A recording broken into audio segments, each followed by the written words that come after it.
Billionaire CEO finds black boy at his wife's grave, freezes when he hears the truth. "You're standing at the wrong grave, kid." Elias Grant's voice came out low, firm, but slightly off balance, like the ground under his feet had shifted, and he wasn't sure why. The morning fog still lingered around the gravestones, a cool mist wrapping the cemetery in silence, except for the crunch of gravel under his designer shoes. The boy didn't flinch. He was kneeling in front of the marble headstone, a hoodie swallowing his small frame, hands folded neatly in his lap like he belonged there. Like this grave was his too.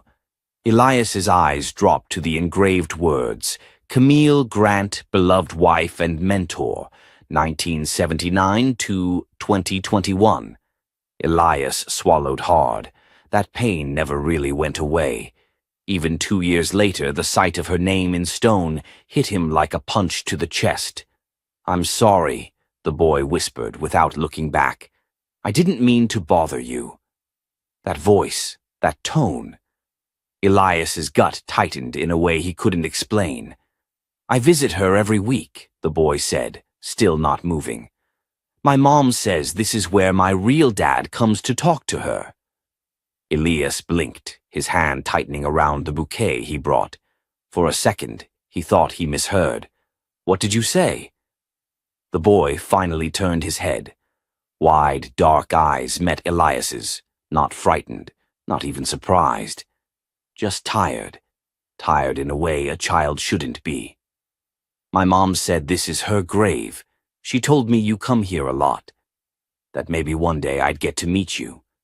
Elias's chest constricted. His fingers went numb around the flowers. "What's your name?" he asked, voice tighter than before. "Noah?" the boy answered quietly. "Noah Carter." Carter. The name hit Elias like a bolt of lightning. His world tilted. "What's your mom's name?" "Renee. Renee Carter." Elias took a shaky step back. Renee Carter. That name hadn't passed his lips in over a decade. She had been Camille's best friend once, practically her shadow. Until one day she vanished. Camille never spoke of her again, just burned every photo, deleted every message, and shut down any conversation that brought her name up. "I think," the boy said, standing slowly, "you knew her." Elias couldn't speak. That was how it started. 3 hours earlier, Elias had been in his glass-walled office on the 47th floor of Grant Tower, reviewing quarterly projections, fielding calls, sipping bitter espresso that tasted like everything else in his life, expensive and empty. He always came alone on this day. Every year, without fail, he slipped out of the chaos, left his phone in the car, and visited Camille's grave with fresh lilies and the letter he never got to finish writing before she died. Camille Grant, the woman the world had called brilliant, poised, unbreakable. To Elias she was so much more. She was the reason he became the man he was. The fire behind the empire, the love that once gave him purpose. And yet, he knew now she'd taken something with her when she left. A secret. He hadn't come to find it, but it found him.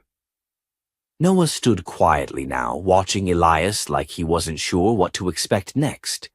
"How old are you, Noah?" Elias finally asked, voice softer. 10.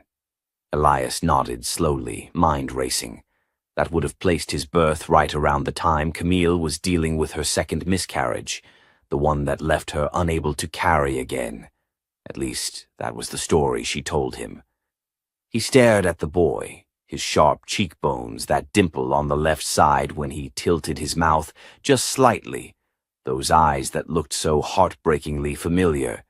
"You think Camille was your mother?" "No," Noah said. "My mom is Renee."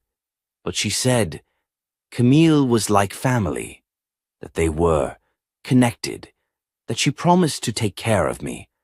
But something happened, then you stopped coming. And Mom said I shouldn't ask. Elias couldn't breathe.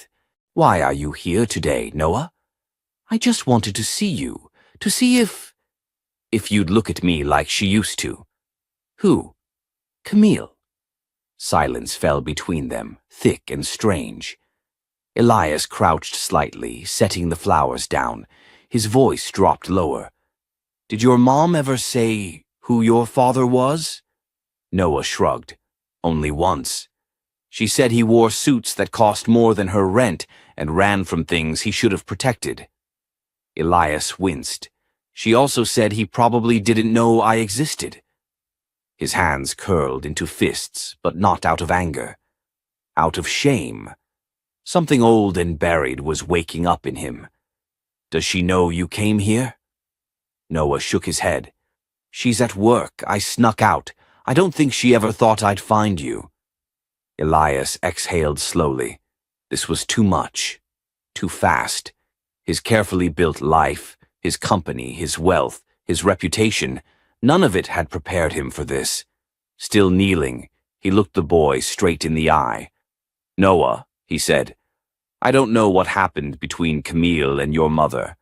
I don't know why she never told me anything, but I want to find out, and I want to do it the right way." The boy blinked, uncertain.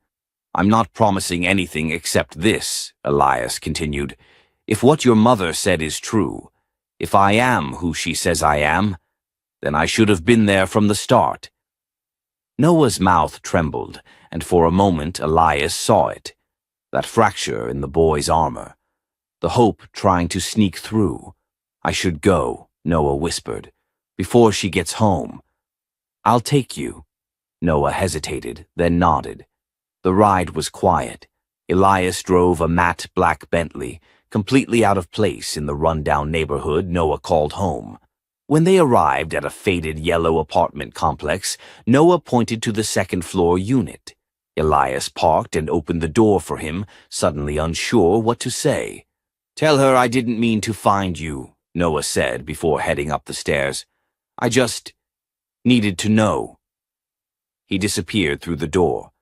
Elias sat in the car for several minutes, staring up at the unit. Camille's grave had always been where he went to grieve, but today it became something else entirely. A doorway. A beginning. And for the first time in a very long time, Elias Grant wasn't sure who he was supposed to be. But he knew who he had to become, because the truth wasn't buried anymore. It had a name. Noah. Elias Monroe didn't sleep that night. The city glittered beneath the towering windows of his penthouse, but it may as well have been a black void. His mind played loops of Noah's face, Renee's name, and Camille's silence like a reel he couldn't pause. For years he'd grieved the loss of his wife, thinking he knew everything. Now he wasn't sure he knew anything at all. He stood in front of Camille's photo on the mantel, a simple black and white portrait she'd hated because she thought it made her look too serious. But Elias loved it. It was the only photo where she wasn't smiling, and that made it honest. "You kept this from me," he whispered, voice hoarse. Why? Camille had never been reckless. She was methodical, intentional. If she took something to the grave, it was for a reason. But Elias was done letting the past remain buried.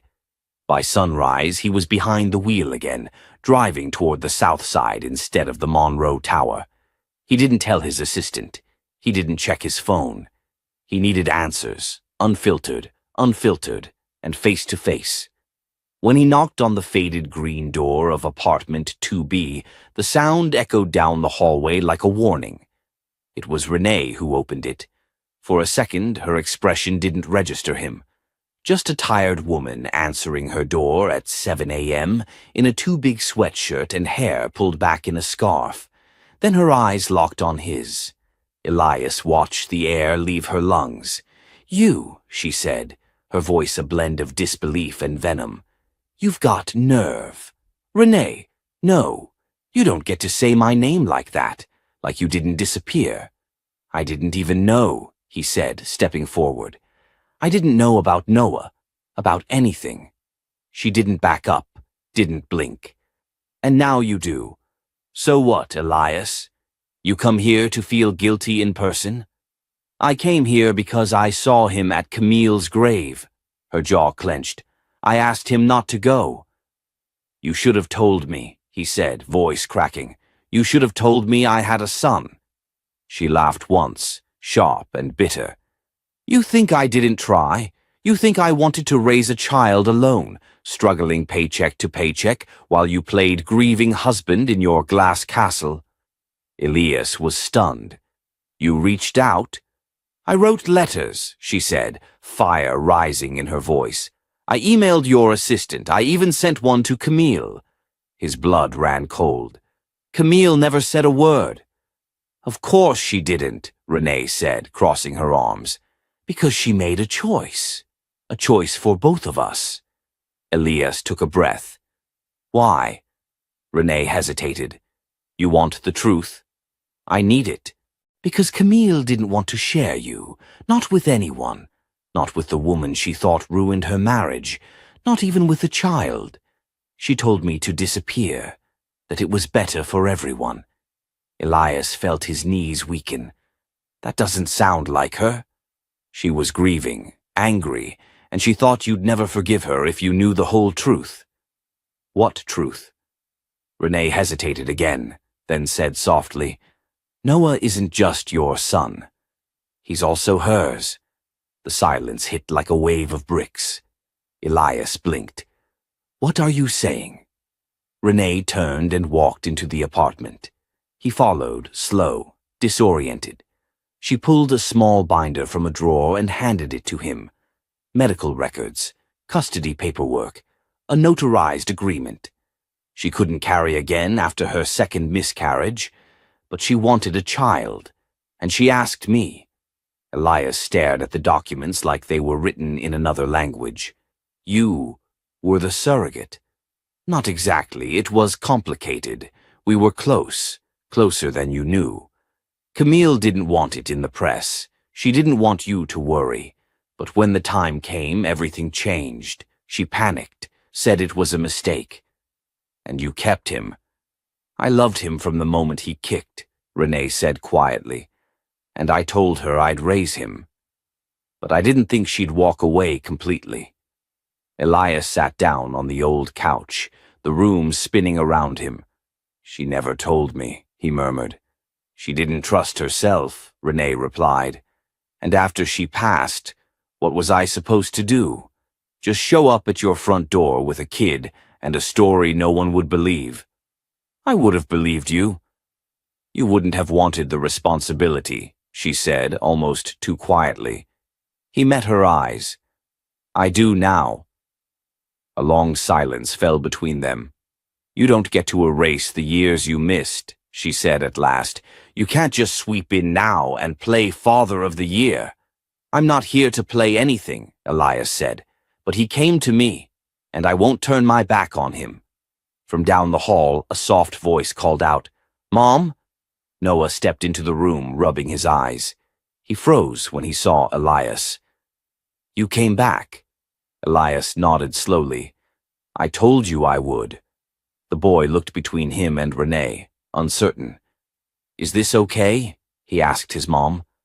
Renee didn't answer right away. She looked at Elias again, her expression unreadable. "I don't know," she said, "but maybe it's a start." Noah's face lit up, just a little, and Elias felt something shift in his chest, something old cracking open, something new trying to take root. Maybe he hadn't known the whole story, but he would now, and this time he wouldn't walk away. The sun was setting behind the city skyline, casting amber light through the windows of Elias Monroe's office. He stood at the edge of the floor-to-ceiling glass, staring out at a world that suddenly felt foreign. His reflection stared back at him, hollow-eyed and exhausted. Behind him, his phone buzzed, again. But he didn't move. His assistant had rescheduled 3 meetings already. Elias hadn't offered an explanation. He hadn't told anyone. No one at Monroe Industries knew the CEO had a son. A son born of a secret, raised in the shadows of a broken agreement between 2 women. One his wife, the other someone he barely knew, but now couldn't stop thinking about. Noah. That name had a weight now. It echoed in his mind with every breath, every thought. He'd spent a lifetime building his empire, thinking that legacy meant numbers, press releases, stock options. Now legacy had a face. 10 years old, wide-eyed, and watching him like he was both a stranger and a question waiting to be answered. The elevator chimed behind him. Elias didn't turn until the doors opened and his sister, Dana Monroe, stepped out, sharp, stylish, and visibly irritated. "I canceled my dinner plans, Elias. You better not be dragging me into another PR mess," she said, tossing her bag onto the couch. He gestured toward the bar cart. "You might want a drink first." Dana narrowed her eyes but poured herself a bourbon anyway. "What's going on?" Elias walked toward his desk, picked up the manila folder he hadn't stopped looking through since leaving Renee's apartment. Without a word, he handed it to her. Dana opened it, flipped, paused. "What is this?" "A mistake," he muttered. "A secret. A son." She looked up sharply. "What are you talking about?" "I have a child, Dana, a 10-year-old boy. His name is Noah." Dana blinked. "You... what?" "He was born through surrogacy, sort of. Camille arranged it with a woman named Renee. I didn't know. Camille never told me." "You're saying Camille had a child behind your back?" "Number, it was more complicated than that. She changed her mind. Renee raised him. Alone." Dana's eyes flickered with a dozen unspoken questions. "And you found out? How?" "At her grave. He was there." "Jesus." "Yeah." Dana paced, folder in hand. "So what now? You plan to just announce this to the world? Add him to the holiday cards?" "I don't know what I'm planning," Elias admitted. "I just know I'm not walking away. I already missed 10 years. Dana sank onto the couch. "Do you know how messy this could get? If this leaks, the board will panic. Investors hate surprise heirs. I don't care what the board thinks." "You should. Your entire company is tied to your name. This isn't just about paternity. It's about control, image, money. Renee could go to the press tomorrow and blow this whole thing open." "She won't." "You sure about that?" "She had 10 years to do that." "She didn't." Dana sighed, rubbing her temples. "So what do you need from me?" "Help me protect them. Both of them." Dana glanced at him, something softening in her eyes. "You really care about this kid?" "I don't know him yet," Elias said, voice low. "But I care that he's mine.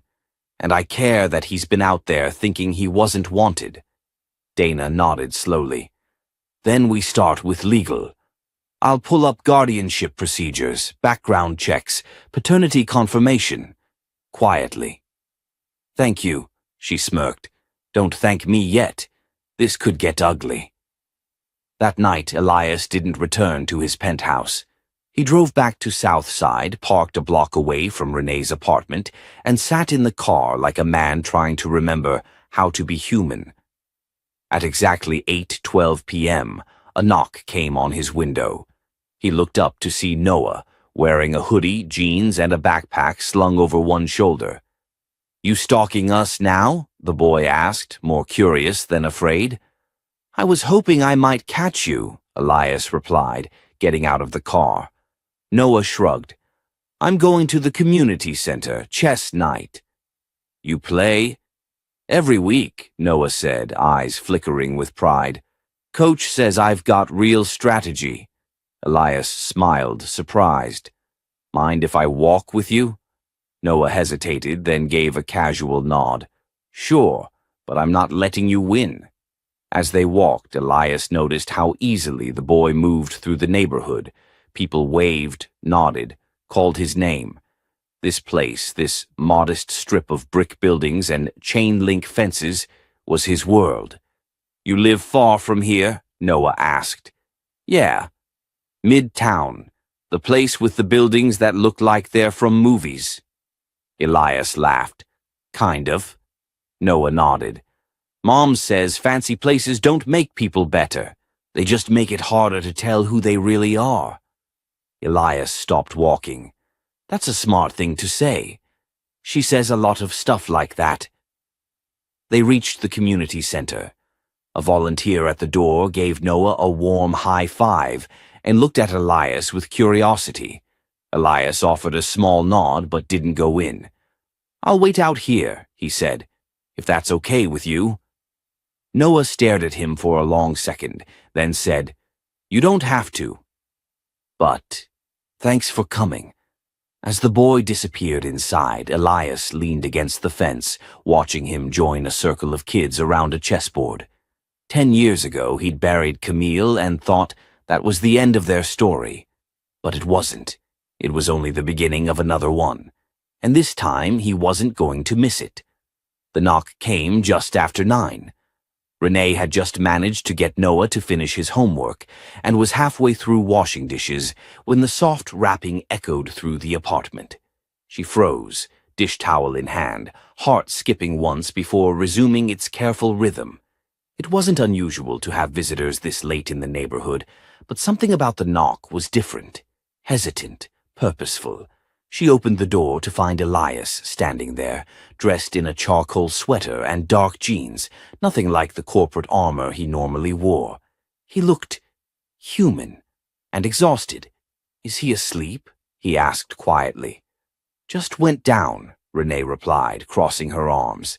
"I didn't expect you." "I needed to talk to you," Elias said, his voice more fragile than she'd ever heard it. "And I didn't want to do it over email or some cold legal call." She stepped aside, letting him in. The apartment was modest, bookshelves overflowing, a few of Noah's sketches taped to the walls, the faint scent of lavender still hanging in the air. Elias looked around like he was absorbing every detail, every corner of a world he'd never been invited into before.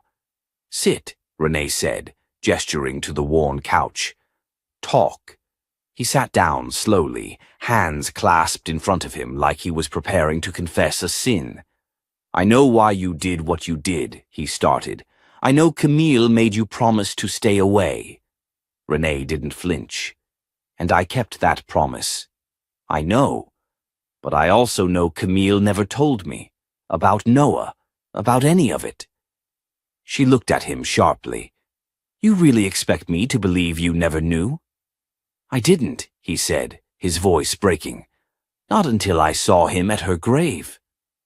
Renee sighed and sat in the chair across from him. Camille didn't want him to grow up under a microscope. She didn't want him to be a pawn in your family's legacy game. Elias nodded. She was right. And maybe I don't deserve a place in his life. But I'm asking for it anyway. Renee's eyes softened, but only slightly. "He's 10, Elias. He's not a chess piece. He's a kid. And he's been through enough without you dragging him into your world now, just because you're feeling guilty." "It's not guilt," he said. "It's clarity. For the first time in years, I actually see what matters, and it's not my board seat or quarterly earnings. It's him." She leaned forward, her voice low. "Then prove it. Not with gestures. Not with money, with presence. That's what he needs. That's what he's never had." Elias nodded slowly. "I want to try, and I want to do it your way."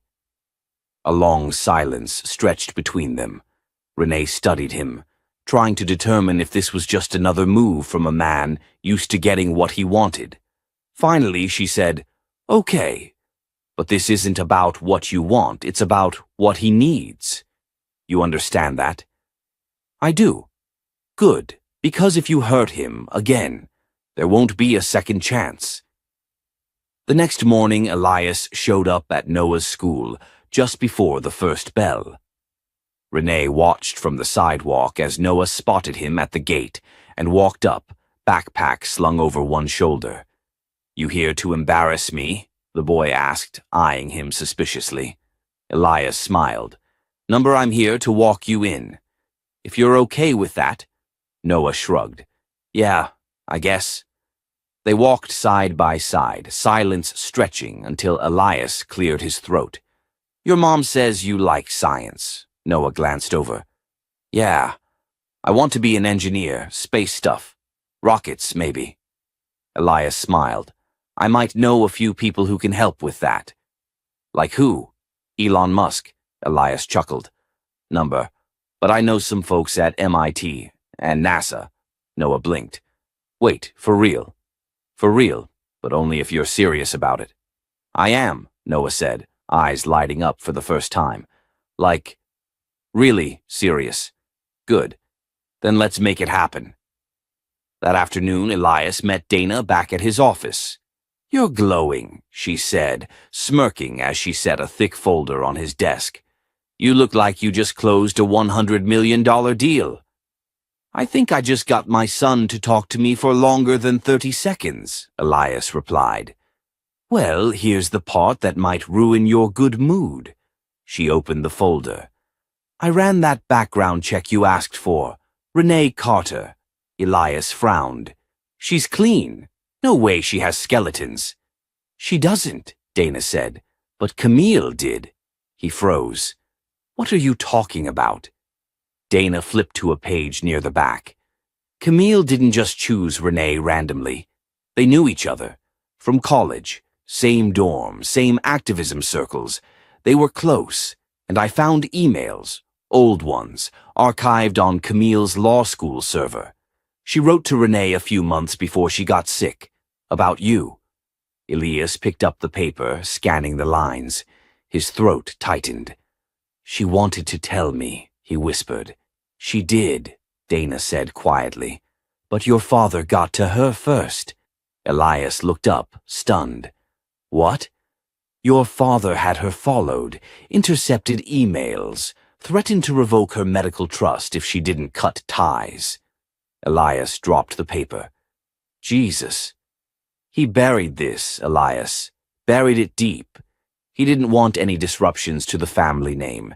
He saw a child with a surrogate as a liability. Elias leaned back, hands shaking.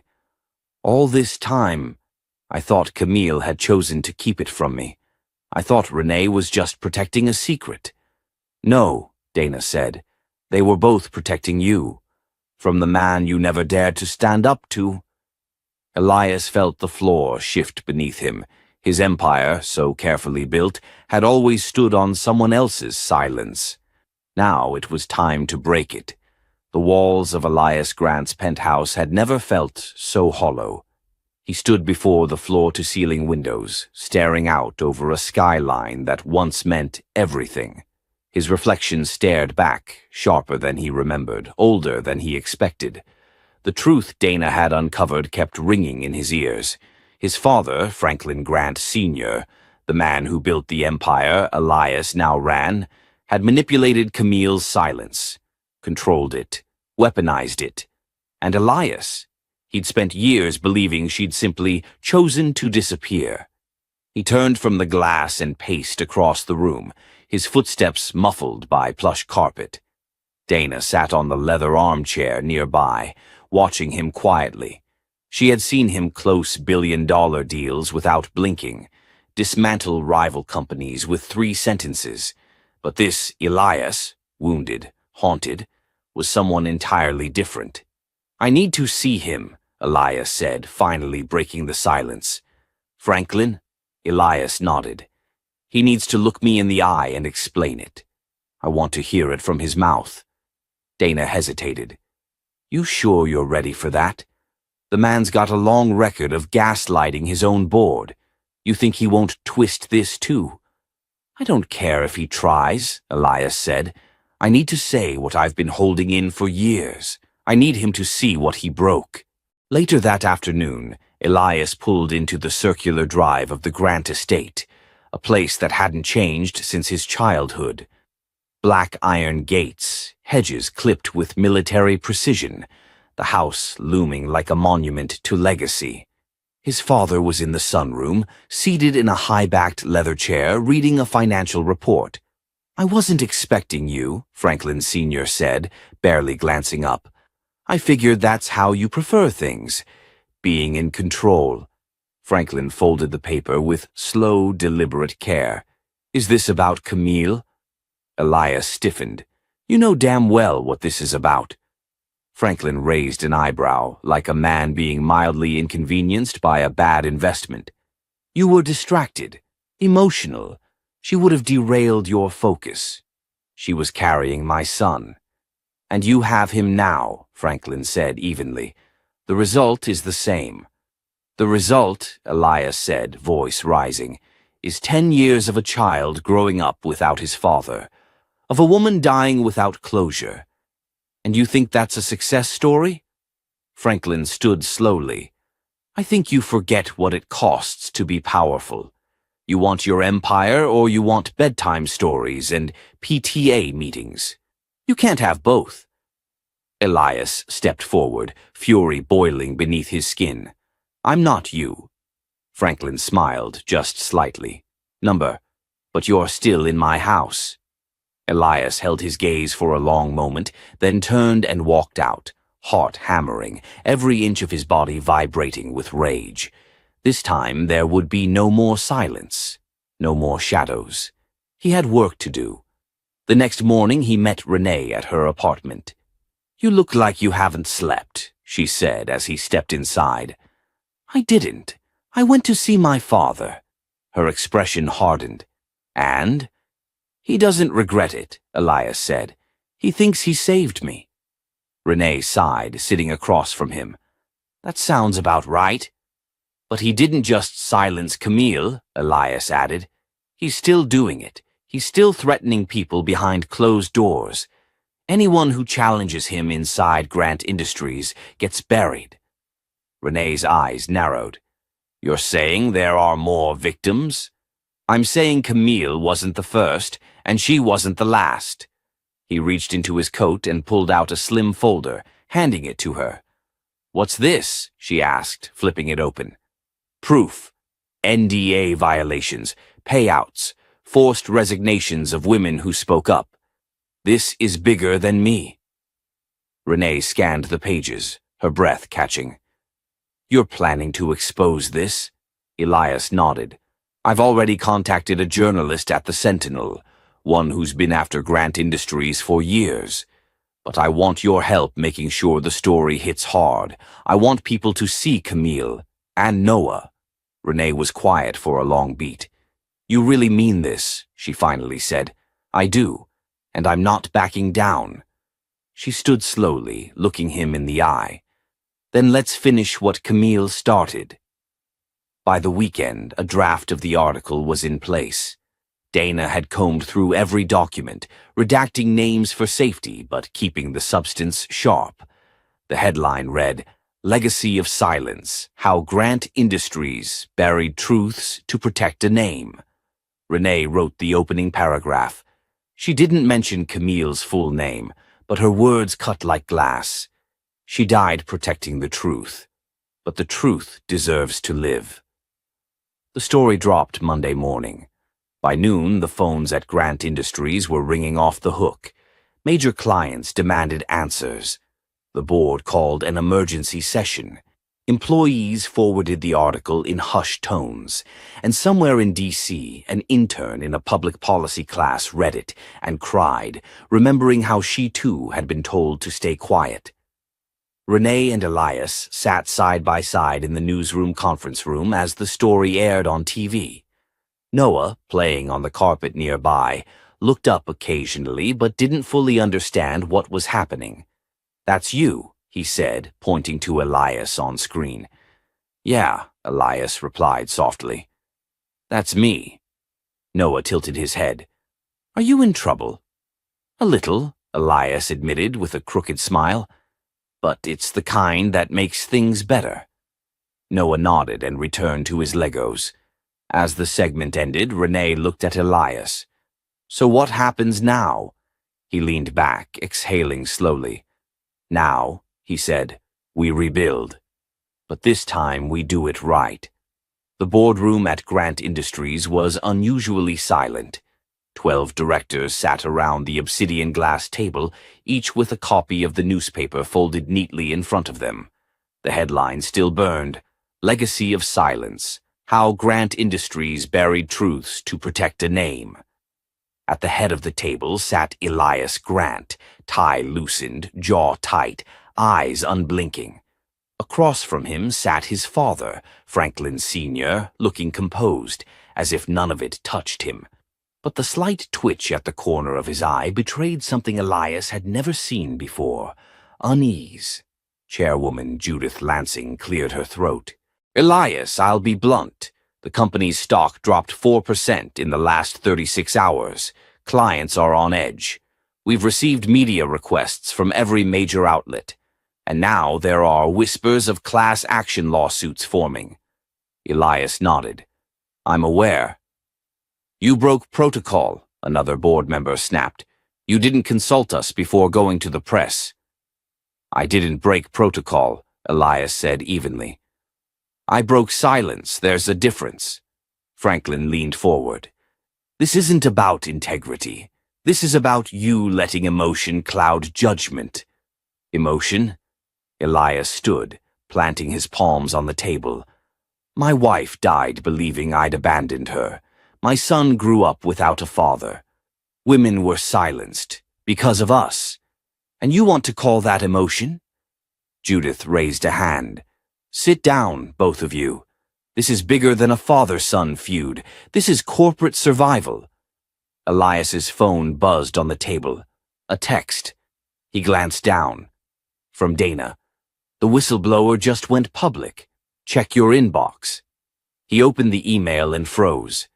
Attached was a video, grainy, clearly shot in secret but unmistakable. His father. In the very boardroom they were sitting in now, talking to legal counsel. "We can settle the Carter case quietly," Franklin was saying in the video. "No headlines. Just cut a check and make her sign. If she goes public, we bury her." Elias's blood ran cold. He looked up, holding the phone high so everyone could see. This was recorded 6 years ago. The woman he's talking about? Camille. A wave of gasps rippled through the board. Judith narrowed her eyes. "Is this verified?" Elias nodded. Time-stamped. Confirmed. Franklin stood, voice low and dangerous. "That video was never meant to see daylight." "And that's exactly the problem," Elias said, his voice rising. "Everything about how you've run this company was never meant to see daylight. That ends now." The board went silent. Elias turned to Judith. "You want to talk corporate survival? We won't survive if we keep pretending this didn't happen. We need full accountability, external investigation, transparency with the press, and effective immediately. Franklin Grant Sr. should step down." "You don't have the votes," Franklin snapped. Elias met his gaze. "Try me." A beat passed. Then Judith turned to the room. "All in favor?" One by one, hands raised. First Judith, then Marcus, then Lucia. 10 out of 12. Franklin's jaw tightened. He looked around the table, then back at Elias. "You think you've won?" Elias didn't flinch. "I'm not here to win. I'm here to fix what you broke." That night, Elias returned to the apartment. He found Noah asleep on the couch, book on his chest, his tiny frame curled under a NASA blanket. Renee was in the kitchen, reheating dinner. "You look like you've been through a war," she said, handing him a plate. "I have," he replied, taking it with a tired smile. "But I think the first battle is over." Renee leaned against the counter. "How'd the vote go?" "He's out. They're launching an independent review." She exhaled slowly. "That's something." He nodded, then paused. "I was thinking about Camille today." Renee's expression softened. "She used to say silence is never neutral," he continued. "That if you're not using your voice, someone else is using your silence." She was right. I wish she'd lived long enough to see this. "She would have been proud," Renee said, "and pissed it took this long." They both chuckled quietly. "Also," Elias added, setting the plate down, "Noah said something earlier that kind of destroyed me." Renee raised an eyebrow. "He asked if he was a mistake." Her smile vanished. "I told him the truth, that he was the best thing that ever happened to me, and that no one, not even my father, gets to decide who deserves to be loved. Renee looked away for a moment, blinking hard. "You're doing better than most," she said finally, trying. A long silence settled between them. Then Elias asked, "Do you think I'm enough for him?" Renee studied him. "I think you're the only one who ever will be." Later that night, Elias sat by Noah's bed, stroking his hair as the boy slept. He thought of all the times he should have been there. First steps, scraped knees, birthday candles blown out with no one to cheer. But he was here now, and this time no one was going to take that away. It started with a knock at the door just after dawn. Noah sat cross-legged on the living room floor, building a spaceship from Legos, his face serious with concentration. Elias was in the kitchen, pouring coffee, trying to ignore the pounding headache from the 4 hours of sleep he barely got. The media firestorm was only growing louder, every outlet replaying his speech, dissecting the fallout, speculating on what came next for one of America's most powerful CEOs. But none of that prepared him for what stood on the other side of the door. Camille's sister, Denise. Elias hadn't seen her in nearly a decade. She looked older now, more worn by time and grief, but her posture was still firm, chin high, eyes the same cutting shade of brown Camille had passed down to their son. For a moment, neither of them spoke. "Denise," Elias breathed, stepping aside. "Come in." She didn't smile. "I wasn't sure I should, but I figured it was time." Noah looked up from the floor. "Aunt Dee?" She knelt down, arms out. "Hey, baby, look at you." He ran into her arms like he'd been waiting for this hug his whole life. As Elias watched, something unspoken passed between them. Years of missed birthdays and broken connections compressed into one embrace. Denise finally stood, turning to Elias. "I saw the press conference. And the apology. I didn't expect that from you." "I didn't expect any of this," Elias said quietly. They sat down at the small dining table, Noah still within earshot, building and listening. "I owe you more than I can explain," Elias began. "I should have found you, should have kept him close." Denise's lips pressed into a line. "Camille never hated you, you know." "Not really. She was hurt, furious. But deep down, she hoped you'd change." Elias looked away. "She always had more faith in me than I earned." A long pause stretched between them. Then Denise pulled out a worn envelope from her purse. "She wrote this after Noah turned 5. She never sent it. Said she wasn't sure you deserved it yet. Maybe you do now." Elias took the envelope with trembling fingers, recognizing the loopy, slanted handwriting immediately. His throat thickened as he opened it. "Elias, you missed his first words. His first steps. You don't even know that he likes thunder because he thinks it sounds like drums in the sky. I don't write this to punish you. I write it because someday, if you become the man I used to believe you could be, I want you to know what you missed. And I want you to earn the chance to know him. Not by throwing money at him, not by press appearances or guilt, but by showing up. Every single day, the way fathers should. If you ever come back, don't come for me. Come for him, and come with your heart wide open. See." He didn't notice the tears until Denise reached across the table and placed a hand over his. "She kept every article, every picture of you. No matter how angry she was, she still wanted Noah to know his father." Elias swallowed hard. "I wish I'd come back sooner. I wish I hadn't needed this kind of loss to open my eyes." "That's the thing about grief," she said. "It doesn't erase guilt, but it gives you a shot at redemption, if you're brave enough." Later that afternoon, the storm hit. The city's tabloids released an internal email from a whistleblower at Grant Industries, suggesting Camille's case wasn't the only one. A list of names, dozens of women of color whose proposals, promotions, and even harassment complaints were buried, surfaced. The media pounced. It was bigger than Elias. bigger than Franklin. It had become a reckoning. Back in the apartment, Elias gathered Noah in his arms. "I want you to know something," he said, holding him tighter than usual. Noah blinked up at him. "What?" "Your mom was the bravest person I ever knew, and I made a lot of mistakes, but I'm going to spend every day proving that I've changed, not just to the world, but to you." Noah frowned. "You're already better than before." Elias let out a breath that sounded a little like a laugh, a little like a sob. "That means more than you know." That evening, Denise helped prepare dinner. The kitchen was filled with the smell of baked chicken and rice, laughter from Noah as he told her a story about a space comic he'd read. The table felt full for the first time in years. Afterward, Denise pulled Elias aside. "People are going to come after you now, hard. You understand that?"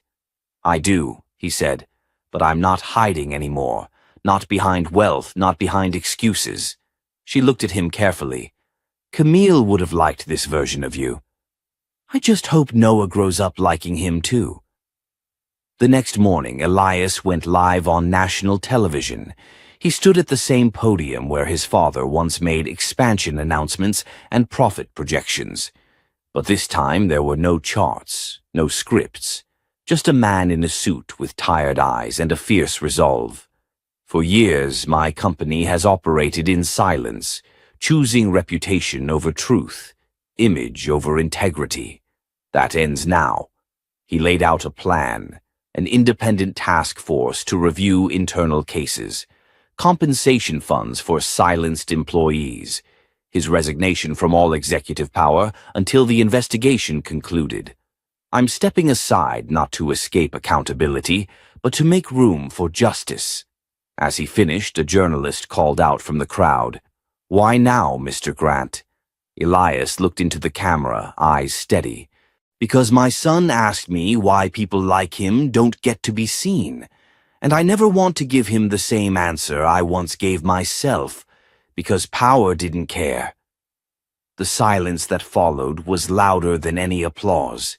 He stepped off the stage and into a new version of his life, one where truth cost him everything he once thought mattered, but gave him back what truly did.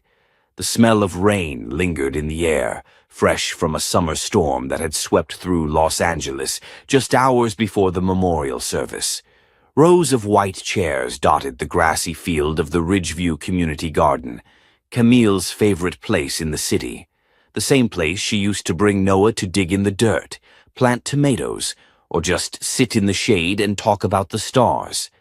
Now it was filled with people, friends, neighbors, colleagues, and even strangers whose lives she'd touched. Elias stood beneath the large oak tree where Camille once hung, string lights for community potlucks.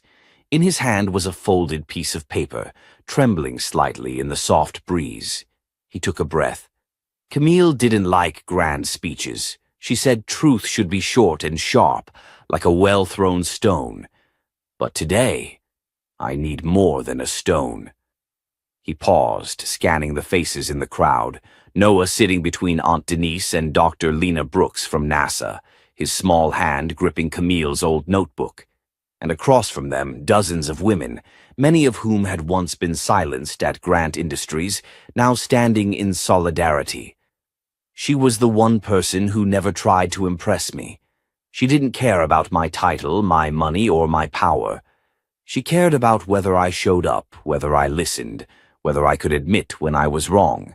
And for a long time I didn't. But Camille, she still saw something worth saving. A beat of silence. I didn't just lose my wife. I lost time. I lost moments I can never get back. But in her final months, she gave me one last gift, a chance to try again. With Noah. With all of you. He looked toward his son. I know now that legacy isn't about your name on a building or a Forbes list. It's about who you stand up for when no one's watching. It's about what you leave behind in people, not profits. The crowd was quiet, not from disinterest, but reverence. Later that afternoon, Elias helped Noah hang a wind chime on Camille's favorite bench in the garden. It was simple, silver rods strung from a piece of driftwood they'd found together at the beach, with her initials carved into the side. When the wind passed through, it made a sound like laughter in the trees. "She'd like this," Noah said, stepping back to admire it. "She would," Elias nodded. Noah looked up at him. "Do you think I'm like her?" "In every way that matters," Elias said. "You've got her eyes, her questions, her heart." Noah smiled faintly. "She used to say even broken things can grow if you plant them in the right soil." Elias knelt beside him. "That's exactly what we're doing now." In the weeks that followed, change happened fast. Camille's story had ignited something far beyond one company.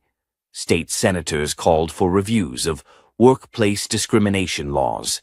Nonprofits rallied behind whistleblowers. And quietly, Elias returned to the boardroom, not as CEO, but as a consultant working with a new leadership team, led by one of the very women Camille had once mentored. He donated his personal shares to a foundation in Camille's name, the Sea Green Fund, dedicated to advancing STEM education for Black girls and mental health services for single mothers. The first scholarship was awarded to a 7th grader named Jordan, who wanted to build a robot that could plant trees. Noah handed her the certificate himself. One night, Elias sat in Noah's room, watching his son fall asleep beneath glow-in-the-dark stars they had stuck to the ceiling. He reached over and smoothed the boy's curls, then whispered the words Camille used to say at bedtime. "Eyes to the sky, feet on the ground, and your heart wide open." Outside the window, the wind chime sang again. He stood, closing the door quietly behind him, and walked down the hall, past the photos on the wall, past the telescope in the corner, and past the kitchen table still cluttered with Lego pieces and school books. His phone buzzed. A message from Dr. Lena. "NASA's summer mentorships just opened. Noah's name is on the short list." Elias smiled. There were still hard days. Grief didn't vanish, but it softened. It made space. And in that space, a new kind of legacy bloomed, not built on power or apology, but on love, redemption, and the unwavering promise of showing up. If this story touched your heart, help us share it with others. Like, comment, and subscribe for more stories of justice, love, and redemption. And tell us, what part hit you the hardest? We read every word. Thank you for being here.